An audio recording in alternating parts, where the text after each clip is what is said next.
Hello, everybody, and welcome to another episode or broadcast of VONSense.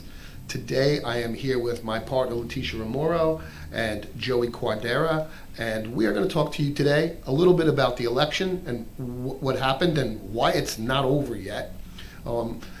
Joey and I are becoming more politically savvy, but Leticia's the real expert here, so we hope to represent you. But we'd love to hear your questions, so comment down below. If you have any questions about the election or anything you want to get off your chest, please go for it. I'd like to just begin this whole conversation with the one that affects Staten Island, I think, the most, which would be Dan Donovan, Max Rose race. Right.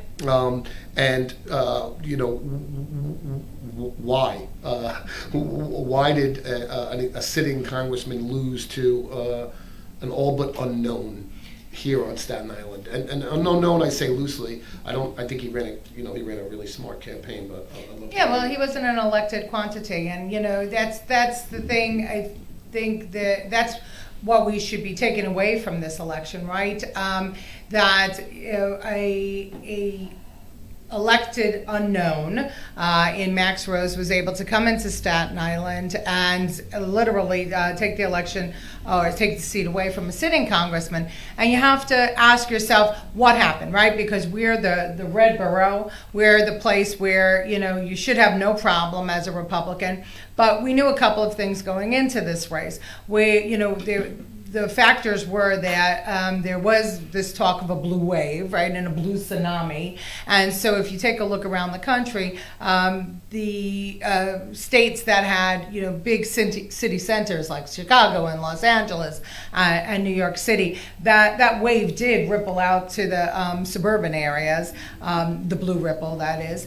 And we also know that people were charged up in this election, right? There's been a lot of conversation about Donald Trump and what he was doing in the House and the Senate, and each one was, each side was issuing propaganda to their voters to try and get them out. But what happened, I think, in Staten Island specifically, remember now, for everybody that is listening and doesn't know, it's not just Staten Island, it's Staten Island and Brooklyn. And though more constituents lie within the Staten Island borders, the Brooklyn area is condensed, and they are very Democrat. And we saw that because we've got a couple of elections hanging on by a thread, right? We have a recount in Senator Golden's district. We have, and that goes not just in recounts, not only in New York, but we've got them in Florida, we've got them in Arizona. So what happened? I think that the primary between Michael Grimm and Congressman Donovan was actually the first of several death blows to the congressman. Why?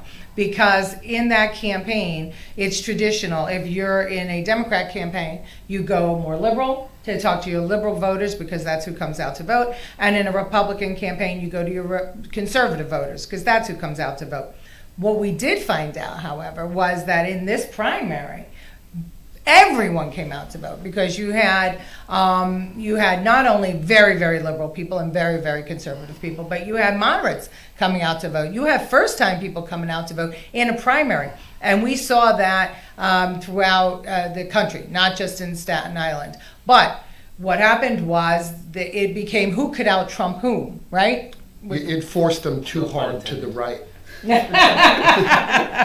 So I mean, essentially, that's what you're saying. Grimm forced Donovan to go too far right.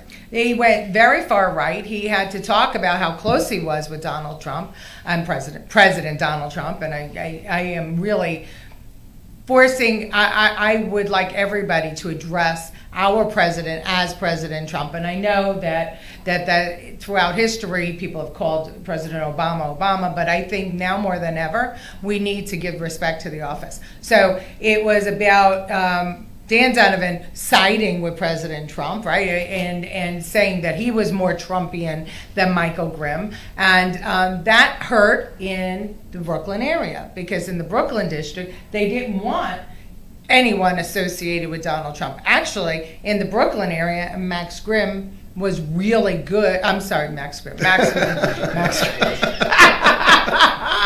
The bastard child of Michael Grimm and Max Rose will be running for Congress next year. Max Rose, said what everybody wanted to hear. They're all no good. Right? He had effective commercials saying that de Blasio was no good, that Trump was no good, and he was going to fall somewhere in the center. Pelosi, he did not support. I think this is going to be interesting to see, right? All these things he said to us on this campaign trail as Staten Islanders, right? I'm going to stand up against the mayor. I'm going to stand up against Pelosi. Will he do it? Will he now make the move left? Or will he ride on his campaign promises, and does he truly believe what he said, or did he do it just to pander the vote? Yeah, well, will he execute? I mean, that's actually something that I'm seeing all over the internet now. People are like, all right, well, Max Rose won, so are we going to get a ferry on the South Shore?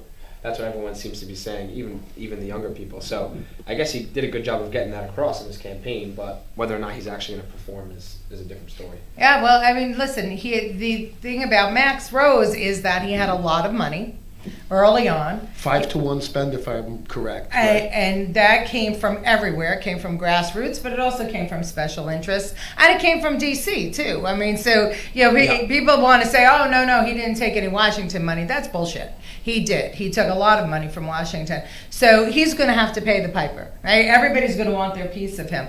And it's going to be hard for him to, keep that promise. But the question is, if not Nancy Pelosi, who's he voting for? There are even more progressive people in Congress who are seeking leadership in the Democratic conference. So that becomes a question. If he's not voting for Pelosi, who's he voting for? And is that person going to be worse for Staten Island than Pelosi? He's got to think, because yes, he won, but he's got to understand that Staten Island is still a bedroom community made up of majority homeowners who are raising their families, and so he is going to have to recognize that he can't go too far left if he wants to be reelected in 2020.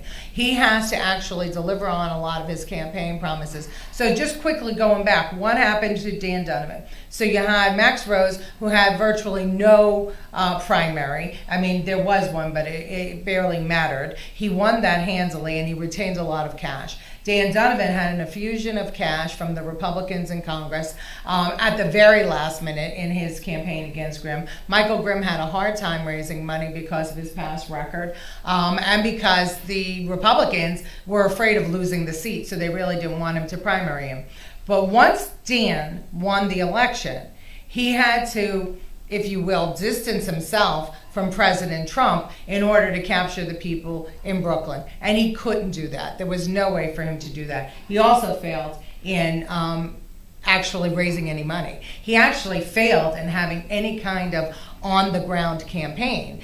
Even on Election Day, as many of us were handing out cards for the Reform Party and for Nicole and for Marty, there were no Dan Donovan people at the polls. Not one. Max Rose had people at every single poll site. And instead of seeing that the people were out there and getting our troops energized to get out there, what happened was there was a lot of complaints going on. People were complaining, oh, they're not standing in the right place, they're not outside the diamonds, all this other stuff. But nobody actually brought a team of people to, at least the South Shore, 22 polling sites in I Stronghold. think Joey and I can attest. We worked in Brooklyn for Nicole and Marty Golden, Nicole Malliotakis, Assemblywoman Nicole Malliotakis, and Senator Marty Golden.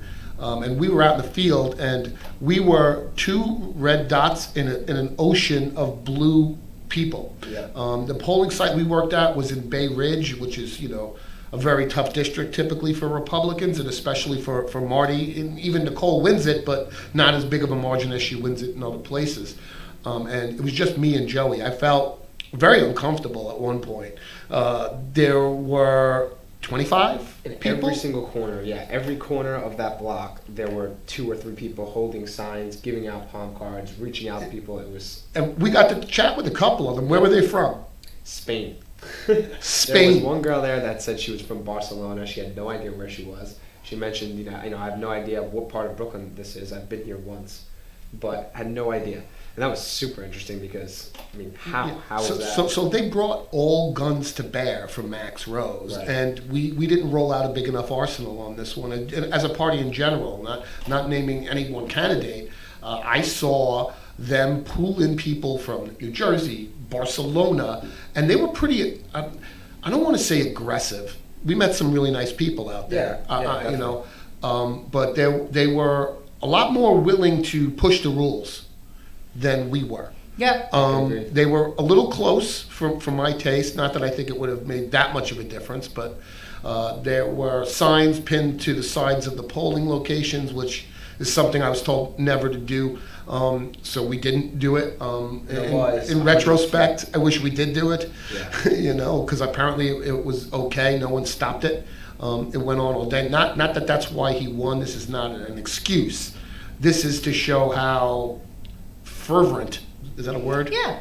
That they were. I think I made that Fervent. word. Fervent. Mm-hmm. They were hot for this issue. They wanted Max to win. And it was a national effort more than it was a local effort. Well, and that's the whole thing. I mean, Max was hungry. His people were hungry. They had somebody to run against. And you know, look, let's face facts. Congressman Donovan was, you know, it wasn't him that they were running against. They were running against Donald Trump, President Donald Trump, and the establishment. And, you know, they knew what their campaign plan was going to be from the beginning, and they executed it fantastically. I can tell you that as a prime Republican voter, there should have been no reason that there was a Max Rose person knocking on my door saying come out to vote. They were at my house at least every other week, dropping off literature, trying to talk me into, you know, voting for Max Rose. They were hungry. They knew what they were doing, and they had plenty of people. And then I go back to, and something you just said, you know, you were told never to, you know, push the envelope, not to get too close, to follow all the rules, and they didn't. Well, you know what? That's, you know, look, the rules are there for a reason, but I think we saw that they were subjective because in one poll site, 100 feet from the door was where they placed the diamonds. At another poll site, it was 100 feet from the gate that gets you into the schoolyard that got you into It all the depends polling on place. the person in charge. That's right. It all depended on the supervisor. So, you know, if we really wanted it, I went to vote at 7 o'clock in the morning. And there was many Max Rose people at my polling site. I think that the complaints of Max Rose people at polling sites started coming in at 6:15. At 6:20, Jeannie's people, Congressman Donovan's people, should have been at the poll sites, reminding people to vote. They should have been in Brooklyn, because you want to know what? They should have been knocking and dragging every Republican in Brooklyn, because, you know, there is a way to push back when you see that blue wave coming at you, or red wave, or whatever it is. You know, a good campaign is able to pivot and change direction in order to accommodate what they need to do to win. And that did not happen. Now, why did it not happen? Could it be that we rested on our laurels, thinking, oh, well, we're red, you know, so we're going to win, and Dan, I don't have to go out to vote? Could it be that nobody really truly believed that Max Rose was a threat? I don't know what it was. I wasn't part of the campaign. We weren't part of the campaign. But I do think that, you know, the scathing primary, the fact that Congressman Donovan never reached out to the Michael Grimm supporters and said, you know, come on board with the campaign, we need you. Bridge the divide. Bridge the divide. Yeah. Instead, we let it become an enormous gap in the foundation of our Republican Party. And look at what happened. Not only did he lose, Ron Castorina lost. You know, it was, again, Marty Golden, you know, where Congressman Donald. Marty Golden's still counting. Still counting. But it should, you know, here's somebody that's beloved in his district and has done so much for the district. And both Democrats and Republicans love him. So the lead-in from Congressman Donovan down to Marty Golden should have been solid. But it wasn't solid. And, you know, we have to analyze that, and we have to talk about it, and we have to be ready in 2020, because in large cities, the anti-Trump vote presumably, if everything stays the way it is today, will be enormous in 2020. And so that will, we will have to protect whatever Republicans are left. If these midterms are any indication, 2020 is going to be a lot of people. Now, it didn't result in the blue wave, right? New York might not be in a better place. But when I look at past presidents like Barack Obama, for example, President Barack Obama, who gets my due respect for being president, as should Trump, he lost a heck of a lot of seats. Almost, I don't remember the number, it was like 50. Yeah, it's normal in a midterm. Right, so if you look at history, Trump lost the least in probably the last 5 or 6. Yeah. People are making it seem exactly the opposite. And They you said are. the other day, you presented me with the facts, and I was like, wow.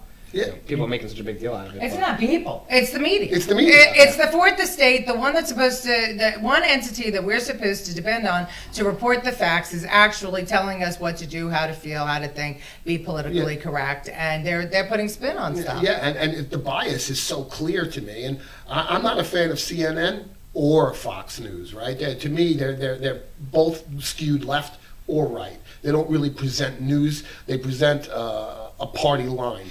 And I turned on CNN, and they discussed the tremendous victory that they had, and it was almost a jubilation in this wonderful victory. And then you turn on Fox News, and they'll spit the stats out that I just told you, which is, in history, this was the least amount of seats lost, the least amount of control lost. So why are we letting the media do this to us? Well, I think that it's a really good question, and the point that I want to make is that President Trump keeping the Senate was a really big deal, right? Big Because deal. going into this election, we heard the House was going to go Democrat, the Senate was going to go Democrat, and it wasn't the case. And we lost, as you rightly pointed out, the least amount of seats to any president in a midterm, a president's party in a midterm. Why? I have this to say about that. Had President Trump focused his conversations on the strength of the economy going into that final 2 weeks of the election, we probably would have kept the House. Because the economy is so strong, unemployment is so low, and we are doing so well in the country that he should have focused on that. That was really the wind beneath his wings, and that would have been a wise way to go. He didn't choose to do that. Instead, he started to engage in personal banter, personal attacks, the media, Yeah, people are between sick. him and the People media. are really sick and tired of the personal attack. I am, right? The way he goes about it, yeah. Yeah. I mean, I support everything he's about. I love, people are glossing over some magnificent things that this man has accomplished in office. I can appreciate his achievements without liking him as a human being, and I think that's something that people need to understand. We're all pushed, we have to look at our economy. We have to look at the trade the trade with China and the issues with China that all seem like craziness to us right now are really going to save a lot of businesses and bring a lot of money back into the United States of America because we funnel it out. Right? Yeah, absolutely. Traditionally. So he's stopping that. Unfortunately, he's got a big mouth, and like you said, it's the personal attacks. I don't need to attack you, just attack the issue, the failure to fix the economy. That's to me what I want to see out of my president, but again, I support whoever is in that office, just like I'll support Max Rose as our congressman. You're not going to see me out there bashing Max, because I haven't seen the guy vote yet. I Right. don't know what he's going to do. And I think that when that time comes and he made promises to us and he fails to meet those promises, he'll be gone quick as Dan was, unfortunately. That's the beauty about Staten Island. Staten Islanders don't vote straight down the line. Now, this year, this election, a lot of Staten Islanders did. They voted straight down the line, and so did whether they be Republican or Democrat. They did take that opportunity. But for the most part, we pick and choose. This isn't the first time this seat has gone blue, right? We did it with Mike McMahon, and when Mike McMahon didn't deliver what homeowners wanted, then Michael Grimm came in. I think my advice to Max Rose is this. he needs to recognize what this borough is. We are about public safety. We support our men and women in blue. We support our armed forces. We support anyone who takes care of us. We pay property taxes higher than other places in New York City. Max is going to, even though that has nothing to do with Congress, he's going to have to send that message out, that we need tax relief here in Staten Island. And he's going to have to fight for that when he gets there. And that means going against the party that funded him and put him in office in order to do that. That's going to be pretty interesting. And I have these crazy thoughts that go through my head. Will they allow Max to be, because they have some wiggle room on the votes. Are they going to, in order to keep Max in office, are they going to allow him, this is going to sound crazy, like conspiracy theory crazy, but are they going to allow him to say, yeah, you can fight the mayor, Max? Absolutely. And you want to know who was a master at it? Mike McMahon. Yeah. Mike McMahon, cut his deals. He had to vote against President Obama on certain things, and, it was allowed. Yeah, so that's something I'm going to be watching for with the Max Rose. I'm going to be very interested to see how that plays out. Who's he going to pick over Pelosi, like you said? But he was very clear that he did not like Nancy Pelosi. I'm interested in knowing whether or not, just going back to the Trump thing, if Trump's kind of personality and all this, and the media around him is forcing people to vote. Right, there's a lot of first-time voters, you said. So I'm wondering if it's almost a good thing that he's a little bit out there in terms of what he says and how he says it, because people are starting to care. I am a little biased now because we're obviously working in politics, but I feel like now politics is stronger than ever in the forefront of people's minds. I think you're right. I don't know what you think, but I think I that's agree. absolutely right. I say it all the time. You can say what you want about the president, but he's got everybody talking politics, interested in politics, and he had record numbers of voters coming out to the polls. That's something that no other president can claim. So I think that it's a great thing, and I don't mind the discourse, because when you have people, offering ideas on both sides of the aisle, you can find a middle ground. Again, I would prefer... Ideas, not attacks. Ideas, not attacks. Sure. I prefer not to have those personal attacks from him. I do understand that he embodies the frustration of a nation. He's not a politician. That's why he got elected, yeah. Well said. So it comes down to where is Max Rose going to settle. Now, listen, there's this guy. He's ready to fight at all costs. I mean, he's a veteran, right? He's still in the National Guard. He's no slouch. He's very vocal about what he believes and who he will support and who he won't support. And I applaud him for that, because that's very representative of Staten Island. He didn't hide from the sanctuary city issue. No, he didn't. Yeah, which I kind of suspected he would dance around, but he was pretty blunt and blatant about it. I support sanctuary cities. I want New York to be a sanctuary city. And he still got elected. So, what does that tell us? I mean, does it tell us that we're for sanctuary cities, or does that tell us that we're for the truth, that we're for the guts, that we're for the person who has balls enough to say, this is what I support, and you might not agree with me on that, but here's 10 other things that you do agree with me on. Honesty, I think that's it. I think that, and we're going to determine whether that really is honesty or not coming up here in the next 2 years. But we've got another race in between these races that's coming up, because Tish James won as Attorney General, so now we're going to see the public advocates race. That should be fun. And that should be fun, and there's going to be, it's a nonpartisan election. No party. No party. And explain nonpartisan for those of us like me who really didn't even know that existed. Well, I will say that I very rarely give the city a compliment for what they've done in the charter, but we had a charter revision some time ago that said in the case of a special election, we would not carry party logos. In other words, there is no involvement whatsoever from the party.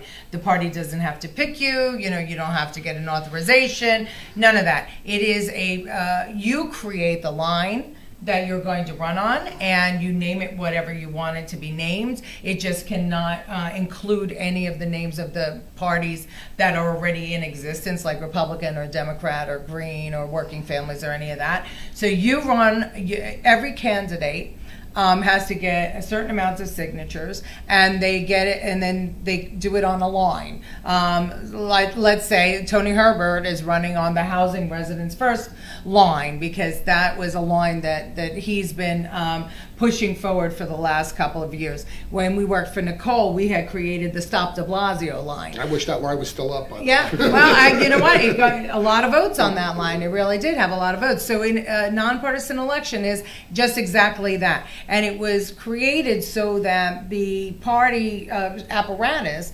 and the party bosses didn't actually try and shove candidates down people's throats. But it's going to be a litmus test for 2020. And we're going to get a chance to see who these people really are, because they're going to run on them now. They don't have to appease a party post primary versus election, which, in mayor race even was a huge issue. How do you run? What do I do now? There's just going to be people. There'll probably be a lot of them, I would imagine. I would imagine so, and there'll probably be a lot of Republicans, because here's finally an opportunity for a Republican to run in New York City and not have that taint on him or her that she's a Republican. So. Yeah. I think that's the best case. I love it. I love the idea of not having to answer to anybody. There's no puppet, dances I owe going you on. one, you owe me one it's- situation, right? It's the best. And I think personally that's the reason why people are starting to care more, because it's less of the garbage that's associated with these parties that have been around for so long, and more about the person who's actually running. That's what they care about. Yeah. Yeah. Yeah. And that's why, That's what it these should be. Democrats in Staten Island, wow, we're so shocked by it. But I think people just voted for Max Rose. They didn't vote Democrat. I think you're right. And I think that the young people, especially your generation, I think they're tired of the parties. And, here's something for all of us to think about. Those 3 ballot questions, there were 3 questions on this ballot that all passed. And one of them was about actually not being able to give Wilson Paculas out.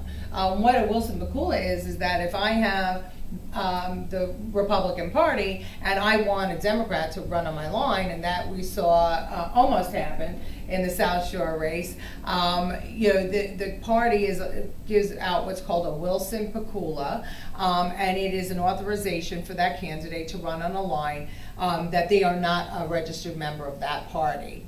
Now, that's going to stop. So if you're the Reform Party, you can only run somebody who's registered in the Reform Party. There's no more authorizations. No, there's no more Reform Party. Yeah, well, there's also no more Reform Party. Well, even the Working Families Party, there's no more authorizations. So now what happens? Now we're going to see a different name on every line, because you can't cross. There won't be, I can run as a Republican conservative, I can run as an independence party. It's so weird to me, though. I think, I think a lot of people are just centrist. That I call myself 75% Republican because I line up with 75% of what the Republican Party represents in their national platform. And I think there's a lot of Democrats that are like that. I think most people are naturally centrist. They care about issues. Now, there are the hard left and the hard right. We've experienced them all over the place in our world. But being able to run on an issue is something that I would love to see us get to. Unfortunately, I don't think the way the system's designed now, that's really the case. I mean, you tell me. I can't see it ever happening with the current setup. Right. Because, look, in New York City and in Chicago and in Los Angeles and in Houston, in the big cities, the Democrats have a stranglehold on the elected officials. Which is why we have the electoral college. By the way. Absolutely. And if you go to South Carolina and other states, the Republicans have a stranglehold on what's going on. So, good government groups have been saying that they wanted to see nonpartisan elections for a very, very long time. I can remember. And there might be something to it, and we've taken another step closer towards it in New York by limiting the ability to give an authorization by a party. And maybe it's a good thing. I mean, because now look at what's happening with the Board of Elections, right? we saw Corey Johnson, the Speaker of the City Council, on Election Day, calling for the resignation of Mike Ryan from the BOE because the machines were breaking down, because ballots weren't correct, because things were going on. And let's just take a minute to talk about that, because something very interesting happened in the New York City BOE that didn't happen in the state BOE. The Reform Party throughout the state was an established line, right? And it should have come after the, I think, Green Party. That's based on the number of votes in the gubernatorial election from the last election. That's right. So whatever number of votes above 50, because you had, above 50,000, because you had to have 50,000 votes to become an established party. So whoever, it went in descending order. Whoever got the most votes got slot A, and then, it went down from there. So the Reform Party was an established party. It had a ballot line from the last gubernatorial election. Yet the Board of Elections in New York City put it after the independent parties that were created, or independent lines that were created. Libertarian first, and then Sam. And how that works is, as we talked about earlier, what's going to happen in the special election. You have to create your party. You have to create the line to run on. There is no established party lines. So Sam and the Libertarian Party got petitioned their way onto their candidates onto the ballot. Independent or Libertarian? I'm sorry, the Sam Party and the Libertarian Party. These are not established parties. These are independent nominating petitions, similar to the Stop de Blasio line. People petitioned for that line to be created only for this election. So the Reform Party, everywhere else in New York State, came after the Green Party, but in New York City, it came after the Sam Party, which pushed it all the way over to the right. Had New York City given the Reform Party the position it was supposed to get, it would have fallen under the Republican Party line. And so it would have been Republican and then the Reform Party. Those candidates would have looked that way. That's how the ballot would have looked. So they would have been closer to the left, and they would have been more they would have been seen better than being put behind the Sam Party. And what would that have done for them? Well, anybody can guess, but considering the Reform Party was running the same person for governor as the Republican Party was running, it could have made total chaos, right? Because people would have thought to vote twice, or it could have actually gotten the Reform Party enough votes so that they would have been an established party this time. We'll never know. But the big question is, how is it that the State Board of Elections followed the law, the election law, but the City Board of Elections didn't? That becomes a question that needs to be answered. I hope that's pursued too, because that concerns me on a deep level. That's election tampering from the department responsible for making sure there's no election tampering. Yeah, right. They're gonna have to show intent, but it's really scary how you really don't know what's going on behind the scenes. Yeah, this is so inside baseball. Letitia taught me that term. Right? Yeah, right. This is very inside baseball. How would any voter know that? Nope. Yeah. No. The mayor race is the first time I learned about it. Yeah. When you said we're starting a line, I'm like, you can do that? Yeah. Right. Like, wow, that's amazing. Well, it's very confusing. We're running on a new line, rather. Yeah, I mean, when I tried to explain to some friends of mine about Glenn Yost, I said, well, now he's running on the Reform Party line. Well, what does that even mean? Is he a Republican? And I'm like, well, yeah, there's a Republican primary, and he's actually allowed to run on a bunch of different lines, and people just don't understand it. And I didn't either. I don't think it makes much sense. I mean, I think the design of it is for that person who's like, I can never vote for a Republican. Right, or a Democrat. Or a Democrat, right. or whatever. And that's why I think that right now, as it stands, the system, how it's structured, I guess, the more parties that pop up, the better.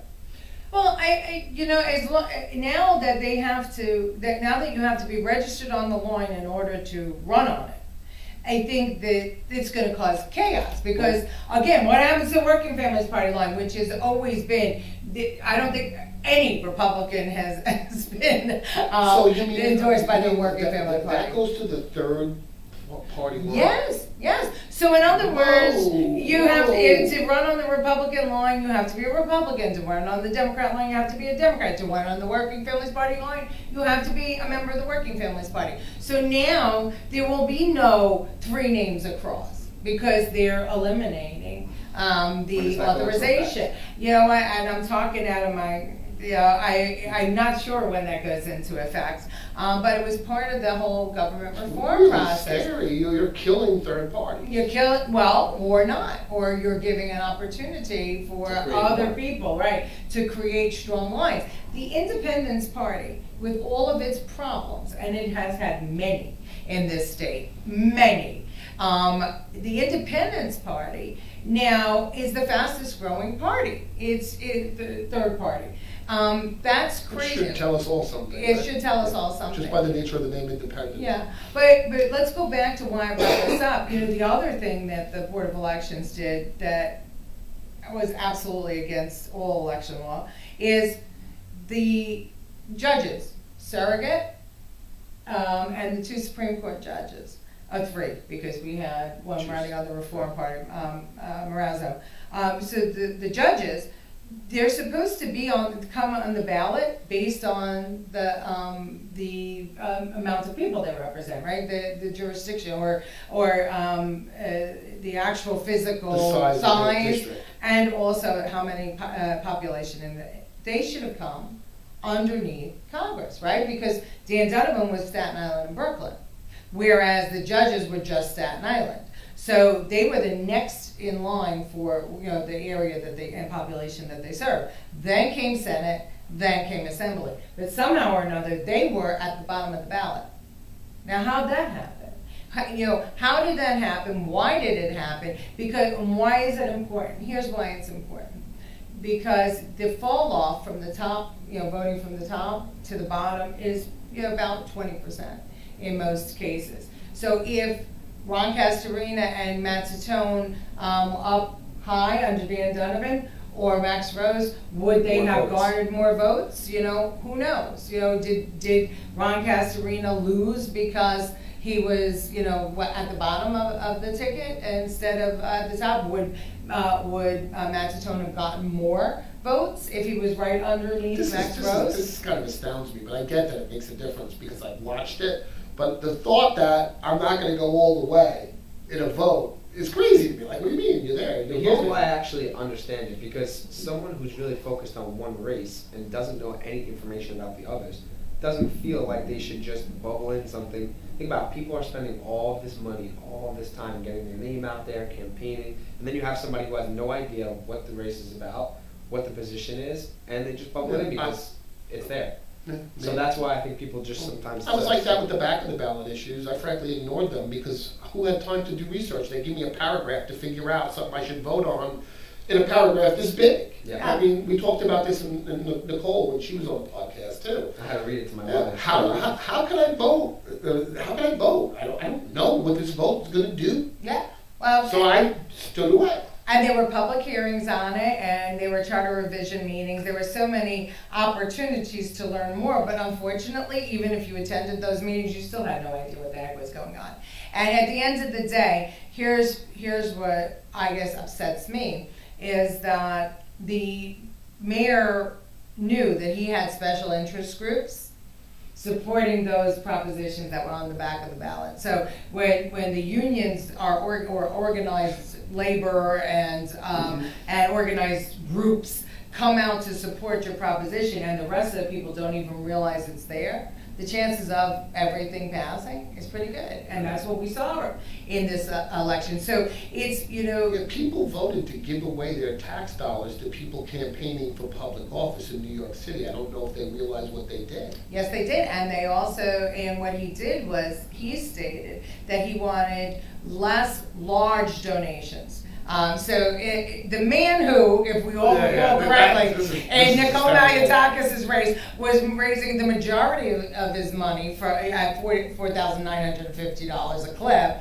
decided that there were too many rich people getting involved in politics, and so he reduced the amount that a person can give, but added maybe from 6 to 8. for the match. And he said that was to help for grassroots efforts and grassroots candidates. Yeah, no. Again. No. Yeah. That, I mean, you gotta be really just crazy to believe that, because one, you're capped at a match, right? Right. So I can give you $5,000, but I'm not matching $5,000, right? Right. I'm starting to know this stuff. Yeah, Look at right. this. So what do you, what's the match, 175? 175. It was 175 in the mayor race, so, of course you want more small donations and a higher, now it was 6-1. Right. Now it's gonna be 8-1.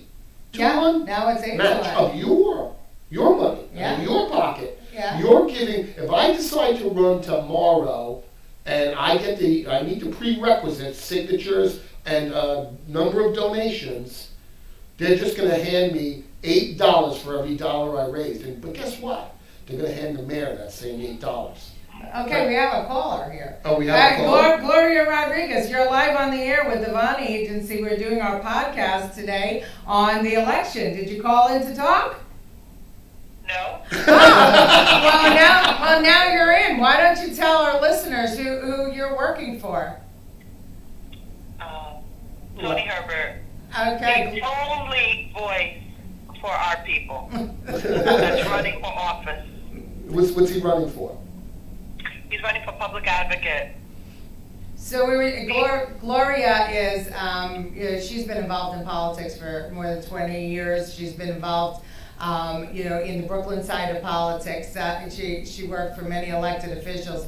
Gloria, we were just talking about how this last election was, really tricky because of those propositions on the back of the ballot, and all three of them passed. And did you have an opinion on those propositions and how they came down? Absolutely. Being that I've been on a community board for the last 8 years here in Brooklyn, I certainly had an opinion on that. Sometimes, because it is a wonderful, generous position to be on the community board, it takes you a minute to really understand what you can and cannot do and should not do on a community board. So when you lock somebody into only 2 terms, they just got their feet wet, fully understand how they can serve best, and then they're no longer going to be on the board. And the mayor got that passed, acting as if there were, that it was cronyism. Yeah, cronyism, as if the people that were serving on the community board, who, by the way, all community board members are volunteers, and the mayor acted. 50 are volunteers, yes. Volunteers, and they have to take money out of their pocket and time out of their schedule to serve on the community board. And their 2 major functions are to recommend budget items to the mayor, like if you need catch basins in your neighborhood.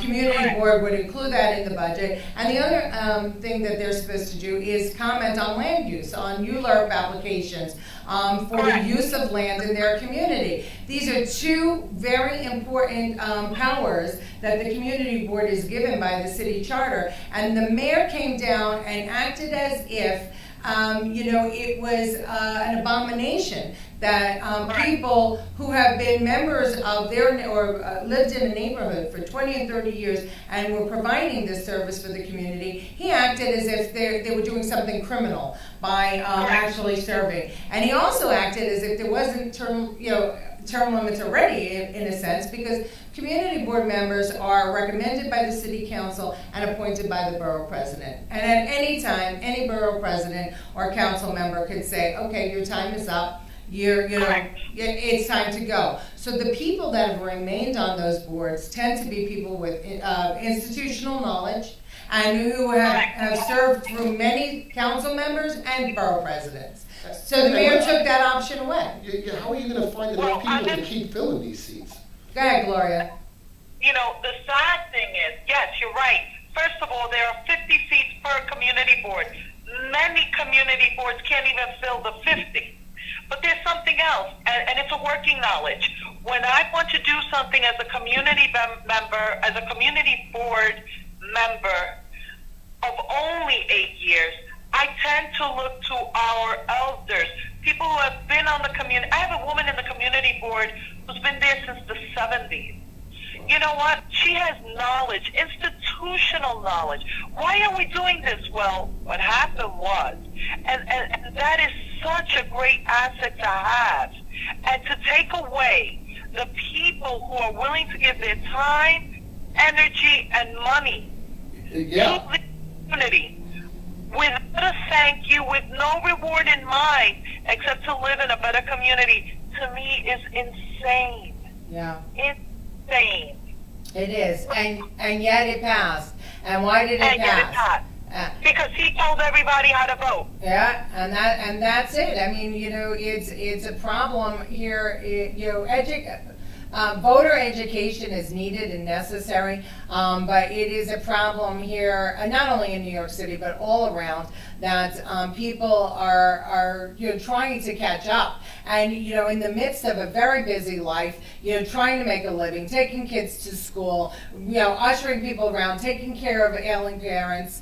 The voter is now also expected to be up on election law and up on what's going on, and I think it was really a disservice to the people that the mayor, added this in last minute and got it passed, basically without having enough conversation about What it. would be the motive for it? Like, is there some backdoor advantage for the mayor with this new setup, or is it just? Sure there is. Go ahead, Gloria, you go. Absolutely, because now, anti-cronyism, my eye. Now, the cronies will get in. Nobody will have enough institutional true knowledge to be able to say, no. So now, everyone that they are truly to serve the community will be at a loss. And the ones that are going in there to pass their own agenda, who truly are the ones that will be the only ones with any institutional knowledge. Because they went in there with the knowledge because they had an agenda. Most people that stay on are agendaless, except to serve their neighbors. And What a shame. that's true. And thanks, Gloria. That was Thanks well for said. joining us. And I'll give you a call after the podcast, and we'll discuss what you originally called for. But thank you for participating, because you raised a lot of good points, and we appreciate your being here. Thanks, Gloria. Thank you guys. So the one thing that Gloria brought up, being, this institutional knowledge and cronyism, think about the two things that the mayor is trying to get through right now: jails and communities, right? Land use actions. And Rikers Island over to his buddy Crispino. or whatever Right, his name is. but also the NYCHA houses. He's trying to get, he's trying to put market rate housing and luxury housing in with the NYCHA houses. So if the community boards, as they stand right now, were to vote, no doubt that they would vote against such actions. But if, there's a fresh group of people who are being brought in, who knows what's going to happen with that. So those protections are now, gone. And that may be one of the motives. I don't know, but I'm going to suspect that it had something to do with it, because it doesn't make sense. And the one thing that people have to recognize is that community boards were put there because what was happening was there was too much of a buddy-buddy kind of situation between the mayor and the city council members. And so the community boards were supposed to be the true voice of the community. And, I'm not going to say that it's not good to have turnover, but because I do believe in term limits. I believe in term limits for city council. I think it's working out pretty well for us. Isn't an election a term limit? Yes. I mean, Glenn brought that up on the campaign trail, and it's stuck in my brain. I agree with that to a certain extent, but the bottom line is, even though that makes sense, not everybody votes. So it's not really everybody's a voice. It's not everyone's opinion, which granted is their fault. They should vote if they want to have a say. But it's not a true, it doesn't show exactly what everyone wants, because not everyone's voting. Actually, a very small percent of the population is voting. Yeah, although higher now. Yeah. Horribly small, but still small. But still, well, it's still small. So as far as educating the voter, I think that podcasts like this, I think that blogs, I think that voters actually have another place to go now for information, where when I was a kid, or when I first registered, we only had the newspaper and, and the 7 channels on television to be educated. I only got 4, unless I had tinfoil on the antenna. And how about when we were kids and we had to like pose next to the TV in order to get I was the antenna and the remote control. Yeah. And I'm just looking at the numbers too, actually. So 72% of the people voted yes on that proposal. Yeah. I'm just so interested to see if we can do a Well, small and poll ourselves. this brings up an interesting point. And we're coming up on the hour mark, but one of the things that came to my attention in a weird sort of way these last few weeks, and even though I already knew it, was the United States of America is not a democracy, and it was not designed to be one for a reason, right? It's a republic. It's a republic. It's a republic. So we all like to say this is not a democracy is pure socialism. It's giving the vote to the voice of each person in the country, That's right. and they get the vote on every single solitary issue. And this is a key reason why our founding fathers, because there's no way the people, 72% of the people that voted really understood what was going on. That's what we rely on our elected officials for, is to decipher this information. So, remember, we're not a democracy, we're a republic for a reason. And votes like this are scary. When you give somebody power, they'll use it whether they understand it or not. Where I would have stood off the vote because I don't know what I'm voting for, some people are just going to go, I like Bill. Check, check, check, check, check. Bill said vote yes, so I'll vote yes, without truly understanding the issue. And that's just doing a disservice to all of us. So I don't want to, I have to, go ahead, make one more point, Go because ahead. something that interests me. We leave it up to the politicians to decipher and understand and then tell us but isn't it them who is creating the difficulty? Like, should we kind of blame politicians for making it hard to understand? Yeah. If it was easy to understand, there would be nothing to decipher. So it's interesting that we're looking up to politicians to explain something that they made difficult. Well, and they say that you get the government you deserve, and this is why that saying exists. But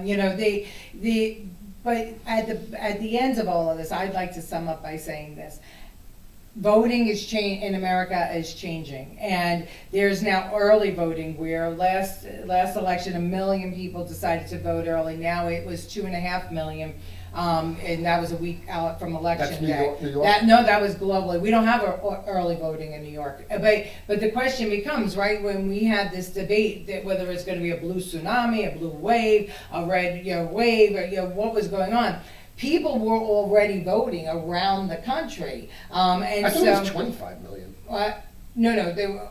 Maybe. Yeah, it might be 25. It was a lot. Anyway, it was a lot. Yeah, I don't think it was that high, but maybe there was. But to have 2.5 million people voting well ahead of election day,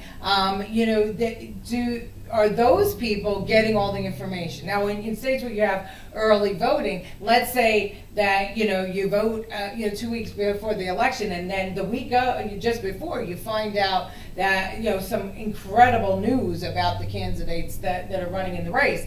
Is early voting good for the country? Is it bad for the country? When early voting takes place, does the media play a greater role, a lesser role? I mean, there's a lot of questions about that. Yeah, well, I think of it this way. I say, you know what? I really like John Smith. I'm going to vote early. I send in my vote. John Smith murders a family of 4, jumps off a bridge, and wins the election. Mm-hmm. That can happen with early voting. Absolutely. So it's a little bit of a dance. It's a gray area. How about making voting just more accessible and easier? I like that having longer. You said a week of voting. I kind of Well, like that causes the same problem. I know I said that, Yeah. but it causes the same exact problem. I said let voting be 5 days during the week. But then you vote on a Tuesday, and then Wednesday the guy shoots somebody. Yeah, something happens on Wednesday. It's an extreme example, but I think everyone gets But the point. I mean, it could work if if we could depend on the Board of Elections to check to see, did you give an absentee ballot in, or are you coming to the polls to vote? And that happens in New York, right? If you sent in an absentee ballot, but your plans changed and you voted, you're absent, and you signed the book, came and signed the book, then your absentee ballot goes out the window, and you think somebody's really really checking that? Yeah, then that comes to, No we one's could going, do another oh, hour. Mary He changed his voted. And we mind. could do another hour on what happened in Florida with, 200 ballots that came out of nowhere and weren't supposed to be counted.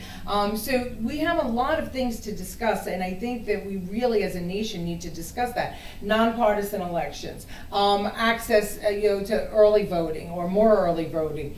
I think the one thing that I'd like to leave our listeners with is being able to identify who the voter is.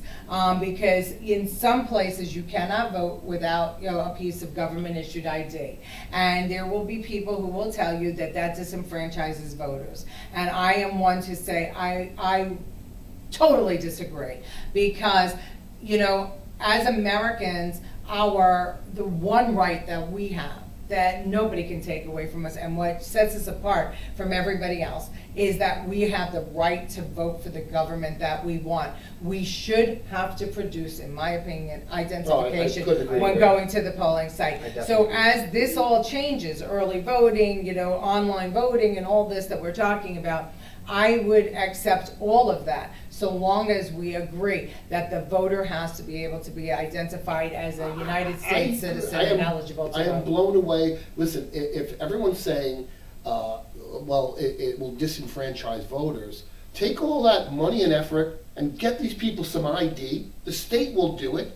We're happy to provide the ID. Right. Go through the process. If you can't afford ID, one should be provided for you. But you should have to show it when you get to the polls. To me, it's a Tammany Hall situation, right? Absolutely. It could be a Tammany Hall situation, beyond a shadow of a doubt. Now, I'm going 4 years voting in Eltingville. My parents have been both dead. They are both on the register. If someone walked in there of my mother's age, height, they can walk in and vote. Now, do I think it's making a big impact on elections? I don't know. Maybe, maybe not.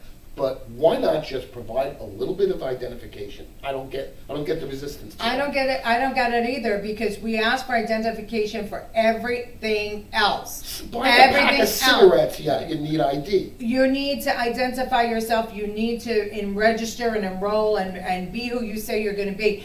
And for the most ridiculous things, this, in my opinion, is the most important thing that we as Americans have, and we are willing to allow people to say, claim disenfranchisement of voters if we don't request identification. And I think it's wrong, and I think that we really need to have that conversation, and I think we need to move as a country to get it, because as things change and voting and the way we vote changes, we have to protect that very important right, one person, one vote, and you have to be eligible. And there's a host of reasons why people aren't eligible, but in my opinion, only United States citizens, however you became a citizen, should be able to vote in that election. And I for one would like to hear what people have to say about that. Please comment down below. That's the intent of this podcast, right? Is to start conversation, to figure out the myriad of mess,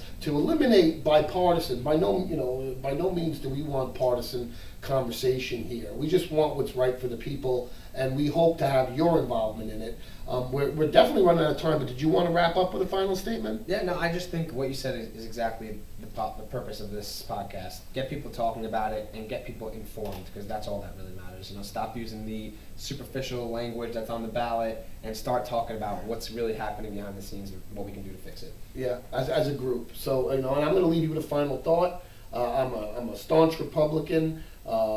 In that, I vote Republican 75 to 80% of the time, if that counts, probably not, but that's me. And I'm going to support Max Rose in his office. And I ask everybody to do that, give the same respect that you're asking for Donald Trump to Max Rose until he breaks his promises. And then have at it. So that's what I'm going to leave you with. Okay. We really appreciate you guys viewing. You can find this archived on the VONSense page, and head on over to YouTube and like our channel. I think we have a whole 10 followers on there, so if you don't mind, sharing that, we'd really appreciate it. We'll put the YouTube link in the post, and we'll actually put it on the page too. So please go out there and give us a like. And anyone interested in becoming a guest, drop us a note too. We love to have other opinions on here, no matter what party, race, creed, color, religion. the more the merrier. So. And also tune in tomorrow for Nixon McGowan, Thank you. talking about real estate in Staten Island and the way Staten Island is changing. 12:30? 12:30, yep. 12:30, we're going to talk about real estate, we're going to talk about the wheel, and then following up at 4 o'clock, I think we might have more broadcast than CNN at this point, but coming up at 4 o'clock will be Barry's Auto Body, where we are just friends and like to, BS about different topics. We haven't picked a topic yet, but tune in tomorrow if you want to learn more about commercial real estate. Nixon and McGowan are certain to give you an insight to Staten Island that you weren't expecting. So we hope to see you tomorrow. Thank you. Ciao.